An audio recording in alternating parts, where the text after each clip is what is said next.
சென்னை, கோயம்புத்தூர், திருச்சி சரௌண்டிங்கில் இருக்கக்கூடிய பிரைவேட் காலேஜஸில் UG, PG, BE, BTech, MBA, MCA and medical கோர்சஸ்க்கான அட்மிஷன் தேவைப்படுது அப்படின்னா கீழே தெரியக்கூடிய இந்த நம்பருக்கு கால் அல்லது வாட்ஸ்அப் பண்ணுங்கள். நம்மளோட வாட்ஸ்அப் சேனலில் நீங்கள் இன்னும் ஜாயின் பண்ணல அப்படின்னா மறக்காமல் ஜாயின் பண்ணிக்கோங்க. ஸோ அட்மிஷன் போயிட்டுருக்கு. யாருக்கெல்லாம் அட்மிஷன் அண்ட் அட்மிஷன் என்கொயரி தேவைப்படுதோ கீழே தெரியக்கூடிய நம்பருக்கு உடனடியாக வாட்ஸ்அப் அல்லது கால் பண்ணுங்கள். முழுக்க இது ஒரு ஃப்ரீ சர்வீஸ்.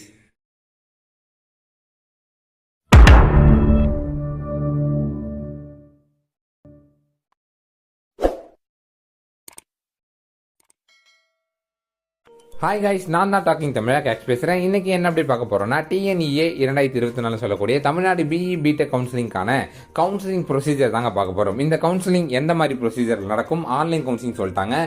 ஆன்லைன் கவுன்சிலிங் எப்படி நடக்கும், அதில் என்னென்ன ப்ராசஸ் இருக்கும் அப்படிங்கிறத பற்றின ஒரு சின்ன ஓவர்வியூ தாங்க இந்த வீடியோ. வாங்க இன்னைக்கு வீடியோக்குள்ளே போகலாம். தமிழ்நாடு இன்ஜினியரிங் அட்மிஷனுக்கான கவுன்சிலிங் ப்ரொசீஜர் பார்க்குறோங்க. ஸோ ஃபஸ்ட்டு நோட்டிஃபிகேஷன் வரும். அடுத்து ரிஜிஸ்ட்ரேஷன் TNEA.online.orgங்கிற வெப்சைட்டில் ஓப்பன் ஆகும். இப்போ ஓப்பன் ஆயிடுச்சு. Online application filling and certificate uploading. Online அப்ளிகேஷனை நீங்கள் ஃபில் பண்ணுறதுக்கான தேதியிலேருந்து அதை சர்டிஃபிகேட் அப்லோட் பண்ணி முடிக்கிற வரைக்கும் தேதி கொடுத்துருப்பாங்க. அந்த தேதிக்குள்ளே நீங்கள் பண்ணணும். அடுத்தது உங்களுக்கான ரேண்டம் நம்பர் அலாட் ஆகும். அடுத்து ஆன்லைன் சர்டிஃபிகேட் வெரிஃபிகேஷன் TFC மூலமாக நடக்கும். அதாவது TNEA ஃபெசிலிட்டேஷன் சென்டர் அப்படின்னு சொல்லுவாங்க, TFC சென்டர்.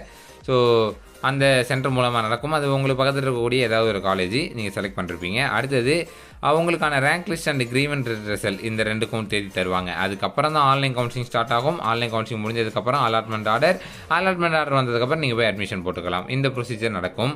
இதுதான் காமன் ப்ரொசீஜர். இதுக்கு அடுத்தது உங்களுக்கான வேரியஸ் கன்ஃபர்மேஷன் ஆப்ஷன் அப்படின்னு சொல்லி ஒன்று கொடுத்துருக்காங்க. அதாவது வேரியஸ் கன்ஃபர்மேஷன் ஆப்ஷன் அப்படின்னா என்னன்னு கேட்டிங்கன்னா, உங்களுக்கு வந்து இந்த டென்டேட்டிவ் ஷெடியூல் அப்படின்னு ஒன்று விடுவாங்க. டென்டேட்டிவ் அலாட்மெண்ட் அப்படின்னு ஒன்று விடுவாங்க. அந்த அலாட்மெண்ட்டில் உங்களுக்கு இந்த காலேஜ் கிடச்சிருக்கு, நீங்கள் கொடுத்த காலேஜில் இந்த காலேஜ் கிடச்சிருக்கு, இந்த காலேஜ் வேணுமா வேணாமாங்கிறத கன்ஃபார்ம் பண்ணுங்கன்னு சொல்லுவாங்க. அந்த கன்ஃபர்மேஷனுக்கு இந்த மாதிரி இத்தனை ஆப்ஷன்ஸ் வரும். என்னென்ன ஆப்ஷன் அப்படின்னா, அக்செப்ட் அண்ட் ஜாயின். அதாவது எனக்கு இப்போ கிடச்சிருக்க காலேஜ் ஓகே தான், ஓகேவா, இந்த காலேஜ் எனக்கு ஓகே தான், நான் இதிலே ஜாயின் பண்ணிக்கிறேன் அப்படிங்கிற ஒரு ஆப்ஷன். ரெண்டாவது அக்செப்ட் அண்ட் அப்வர்டு. அதாவது இப்போ கிடச்சிருக்க காலேஜ் எனக்கு ஓகே தான், இருந்தாலும் நான் வந்து இதுக்கு முன்னாடி இருக்கக்கூடிய காலேஜில், இப்போது நீங்கள் ஒரு 20 காலேஜ் கொடுத்தீங்க சாய்ஸில், அதில் ஒரு காலேஜ் கிடச்சிச்சு. அந்த காலேஜ் 10வது தான் நீங்கள் கொடுத்துருக்கிறது.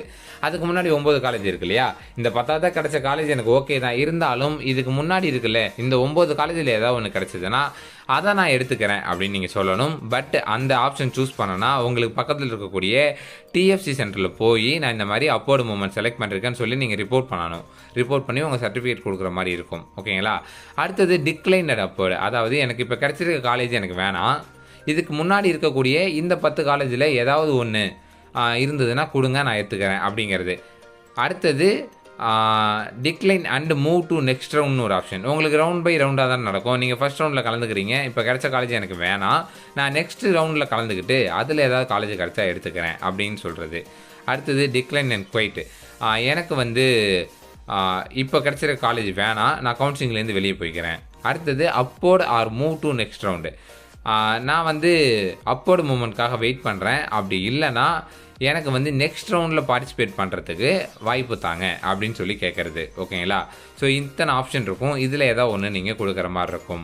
அடுத்தது இந்த கவுன்சிலிங் ரவுண்டுக்கான ப்ரொசீஜரு ஒரு ரவுண்டுக்கு எப்படி நடக்கும் அப்படின்னா, ஃபஸ்ட்டு நீங்கள் சாய்ஸ் ஃபில்லிங் பண்ணுவீங்க. அதுக்கு ஒரு 3 நாள், அதாவது என்னென்ன காலேஜெல்லாம் எனக்கு வேணும்னு சொல்லி கொடுக்கறது. அடுத்தது ஜென்ரேட் அலாட்மெண்ட் வரும். அடுத்து அந்த அலாட்மெண்ட்டை கன்ஃபார்ம் பண்ணுறதுக்கு 2 நாள் ஆகும். ஓகேங்களா. இந்த டைமிங் தருவாங்க. அலாட்மெண்ட் வந்ததுக்கப்புறம் நீங்கள் இதில் என்ன பண்ணலாம் அப்படின்னா அக்செப்ட் பண்ணி ஜாயின் பண்ணலாம். ஸோ இந்த ஜாயினிங் ப்ரொசீஜர் 5 நாள் வரைக்கும். ஓகேங்களா. நீங்கள் இப்போ அலாட்மெண்ட்டை டவுன்லோட் பண்ணிட்டீங்க, ஜாயின் பண்ணுறீங்கன்னா 5 நாள் டைம் இருக்கும். அந்த 5 நாளுக்குள்ளே ரிப்போர்ட் பண்ணணும். காலேஜில் போய் ஃபீஸை பேமெண்ட் பண்ணி நீங்கள் வந்து பே பண்ணி அவங்களோட இந்த காலேஜ் கன்ஃபர்மேஷன் 5 நாளுக்குள்ளே கன்ஃபார்ம் பண்ணிடணும். ஓகேங்களா. So poll not joint vacancies and updated seat matrix 1 day அப்படின்னு சொல்லியிருக்காங்க. அதாவது நீங்கள் வந்து காலேஜில் சேராமல் இந்த 5 நாளுக்குள்ளே சேராமல் விட்டுட்டிங்கன்னா அந்த சீட்டு மறுபடியும் எடுத்து வேறு யாருக்காவது கொடுத்துருவோன்னு சொல்லியிருக்காங்க. நெக்ஸ்ட் ரவுண்டில் வரவங்களுக்கு தருவோன்னு சொல்லியிருக்காங்க. அடுத்து அக்செப்ட் அண்ட் அப்போர்டுன்னு சொல்லி ஒரு மூமெண்ட் கொடுத்துருந்தோம். அதாவது எனக்கு இப்போ கிடச்சிருக்க காலேஜ் ஓகே தான், இருந்தாலும் நான் வந்து மேலே அப்போர்டு மூவ்மெண்ட் போகிறேன் அப்படின்னா நீங்கள் போகிறவங்க கொண்டு போய் டிஎஃப்சி சென்டரில் பேமெண்ட்டை கொடுத்துருங்க. ஏன்னா இப்போ கிடச்சிருக்க காலேஜ் ஓகேன்னு சொல்லிட்டீங்க, அதனால் பேமெண்ட்டை கட்டிடுங்க டிஎஃப்சியில். அந்த பேமெண்ட் நேரம் உங்களோட எந்த காலேஜ் செலக்ட் ஆனீங்களோ அந்த காலேஜுக்கு போயிடும். இல்லை அப்போ இல்லை வேறு காலேஜ் கிடைக்குதுன்னா அந்த காலேஜுக்கு போயிடும். ஓகேங்களா? ஸோ ஒருவேளை நீங்கள் பே பண்ணாமல் இருந்தீங்கன்னா அந்த சீட்டுமே வந்து வேக்கன்சின்னு போட்டு நாங்கள் வந்து நெக்ஸ்ட் ரவுண்டு கொடுத்துருவோம் அப்படின்னு சொல்லியிருக்காங்க. அடுத்து டிக்ளைன் அண்ட் அப்போர்டு மூவ்மெண்ட் இருக்கும். அடுத்தது upward or move to next ரவுண்டுங்கிற ஆப்ஷன் இருக்குது. இந்த ரவுண்டுக்கு போகிறவங்க எல்லாருமே என்ன பண்ணணுன்னா இந்த 4 ரவுண்டில் இந்த 4 ஆப்ஷனை செலக்ட் பண்ணவங்க run அப்போர்டு movement for அப்போர்டு opted and paid candidates and provided allotment order. So நீங்கள் எல்லாருமே வந்து வெயிட் பண்ணணும் உங்களோட அப்போர்டு மூவ்மெண்ட்டோட ரிசல்ட் வரதுக்காக. அது வந்ததுக்கப்புறம் அதில் என்ன காலேஜ் கிடச்சிருக்கோ அதில் போய் சேர்ந்துக்கணும்.